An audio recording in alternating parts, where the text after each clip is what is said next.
What is going on, bad hombres? Carter here with Edged Mindset. We've got the Dwyer Custom fresh in, just got it 10 minutes ago, shot the unboxing, and I'm already going to monkey with it. We are going to take this apart, first of all, and probably swap out that detent ball from a steel detent ball to a ceramic detent ball.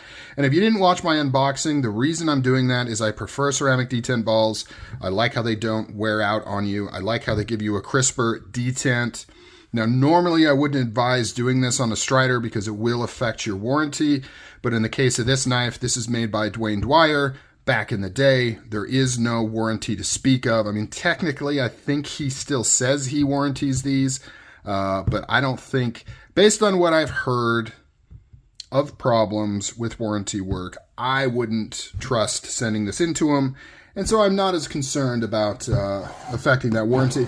I wouldn't do this with any of my Striders. And of course, in typical fashion, I left the tool over on my other desk. I'll be right back. Whoop, there it is. Let's see if we can get this apart without using the other tool. No, of course not. Of course we're spinning. Of course we're spinning. Let's grab my tool here, somewhere in my junk drawer. I'm sure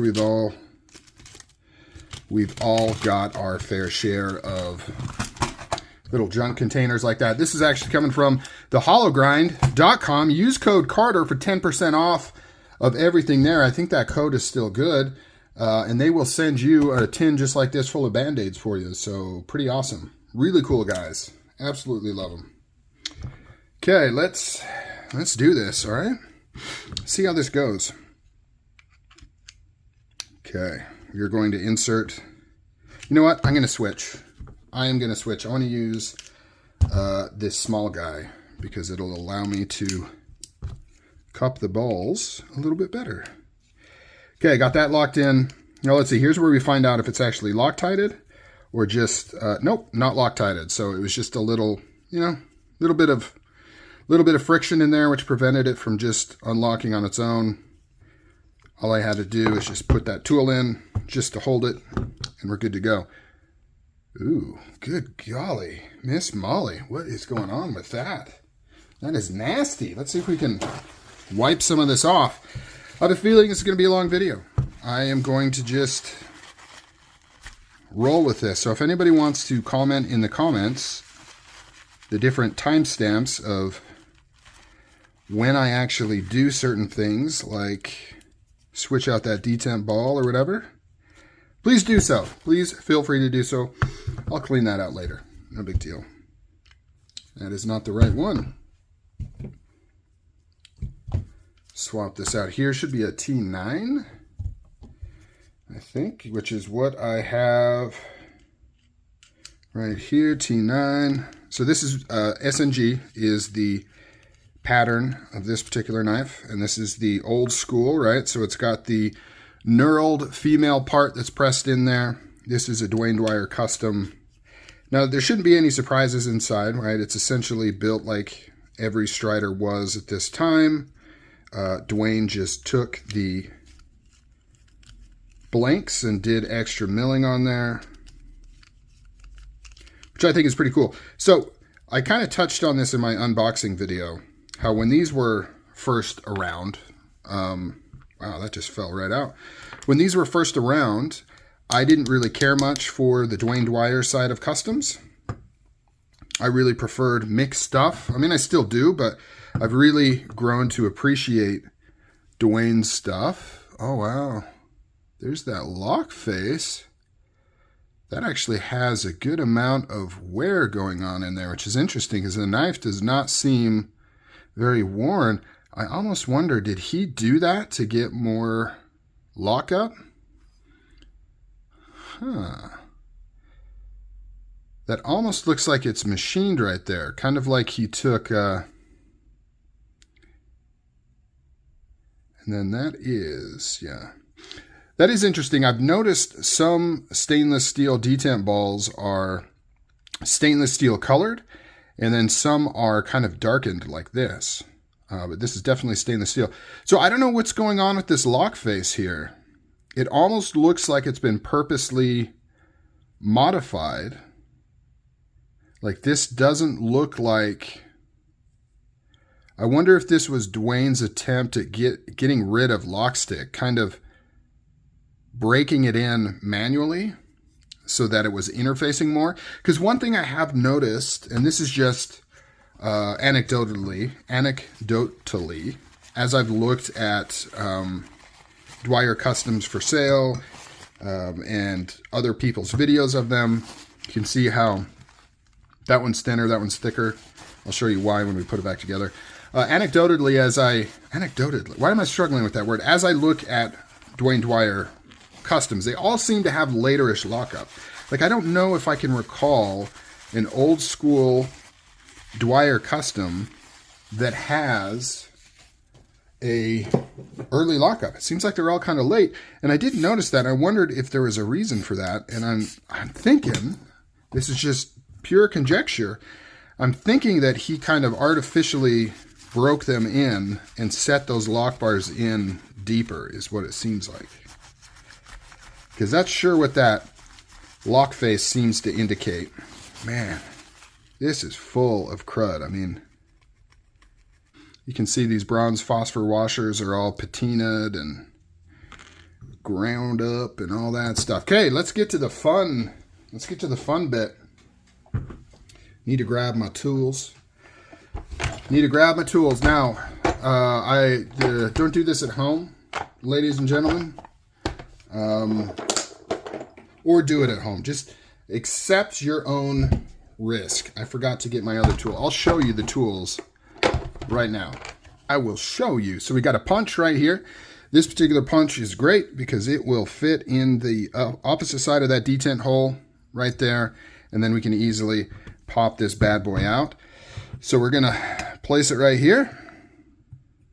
This is the part that's going to hurt the old brain. And then we've got our mallet. Ooh.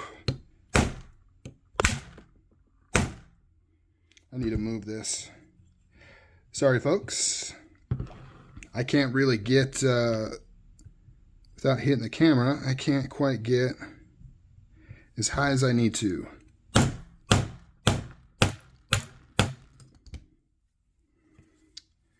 Okay, this sucker is not coming out. Oh, you can see that color is kind of lightened up on it for some reason. Interesting. I think I've got too much give on this mat. I'm not getting a strong enough hit. And I am out of... I want to keep it on camera, though. I don't want to do it. I usually do it on a piece of wood that I have in here where I can... Okay, so sorry, guys. I couldn't do that on camera. I had to put it on my bedpost, which is right behind me, and I don't know, didn't want to set the camera up over there. I think it was the table. It's like a plastic table, and then this leather, it just wasn't allowing me to get a strong enough like strike to pop it out, and it just wouldn't come out until I put it on the wood of my bedpost, and it immediately popped out right away. Kind of bummed I didn't get it on camera, because that's the whole point. But I don't know. What can you do? When you're running a lo-fi operation like this, I mean, we are really, guys, we're really running by the skin of our teeth here in terms of professionalism. It's amazing I can get anything on camera, to be honest. So let's grab one of these silicone carbide, no, silicone, whatever, ceramic detents. From the bag, we're using 2mm. Just about every folding knife is going to use 2mm. Everything I've dealt with has been 2mm balls. I've never experienced anything bigger or smaller. Insert joke there, right? Oh, where'd it go? Where'd it go? Rolled all the way up there. Oh, and then I lost it again. There it is. Okay. It's just, nope. I'm struggling here, guys. Trying to get the ball in the hole. There we go. There's the ball in the hole. There's that ceramic detent ball in that hole there. Okay, now grab the mallet. This part's the easy part. Famous last words. Just tap it in. I'm off camera again. Let's take a look at it. She is right there. I want to get a little bit harder. Let's grab this again. Let's do it this way over here. Tap that in. I mean, really, you're just trying to seat this thing.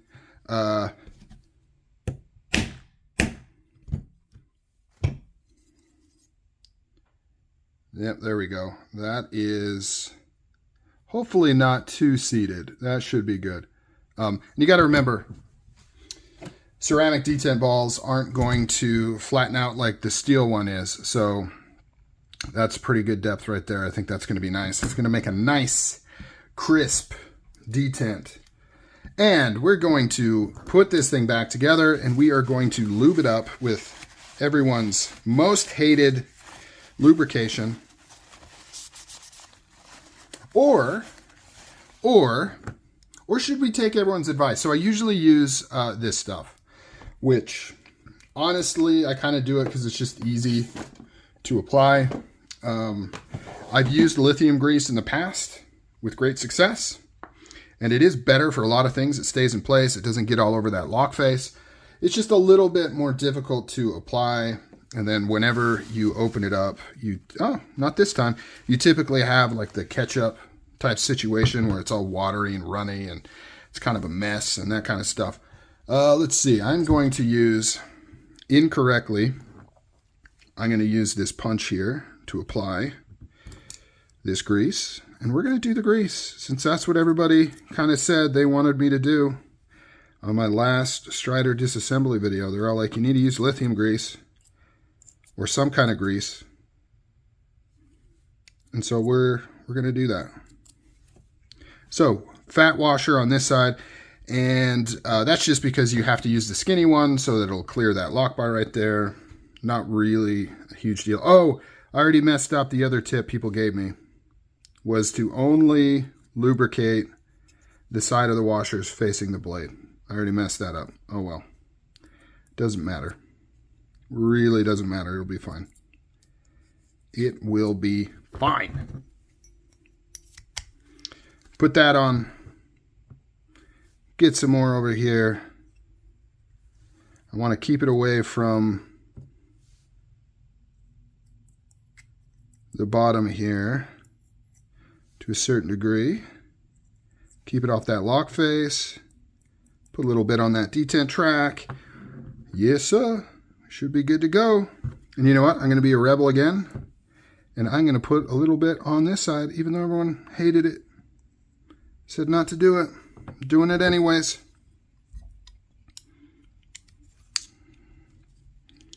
Put that in there. Get our pivot screw, get it started.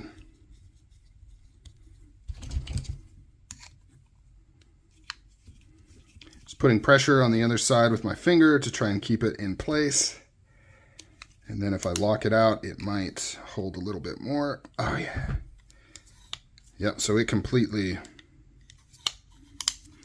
stayed with that. And then we'll take this guy, put it in here. Is that screw?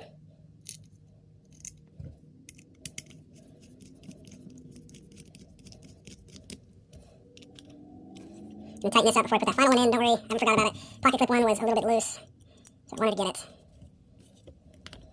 I shouldn't have tightened those up. Suck. I always do that. I forget on these old school ones. You need to get these female parts, the female end of these screws. I forget what they're called. There's a specific name for this style. You want to get that in place all the way so that you can put it together. Now let's see. So we want to slide it this way. Sometimes if you futz around with these front scales, you know what I mean? Because like you've got the detent on this side and then you've got the blade stop on this side. So depending on how those slide together will kind of affect that detent in the closed position a little bit. Okay, there she is. Now it'll take a minute to break in that new detent ball. Got this a little tight as well. There we go. Nice. Nice, crisp detent in the closed position. This thing is going to be reverse flicking before you know it. Before you know it. One of my pet peeves is those detent balls. I don't know why anybody's using steel detent balls anymore, but with Striders, I just kind of have to take it because I don't want to affect that warranty. But with this guy, it is a non-issue. So I can do what I want. I can do what I want. There it is. Beautiful Duane Dwyer custom knife in a very cool, already getting nice and smooth. Very nice. All right, guys, I am out. Leave comments down below. Call me crazy, whatever you want to do. I will talk to you guys later.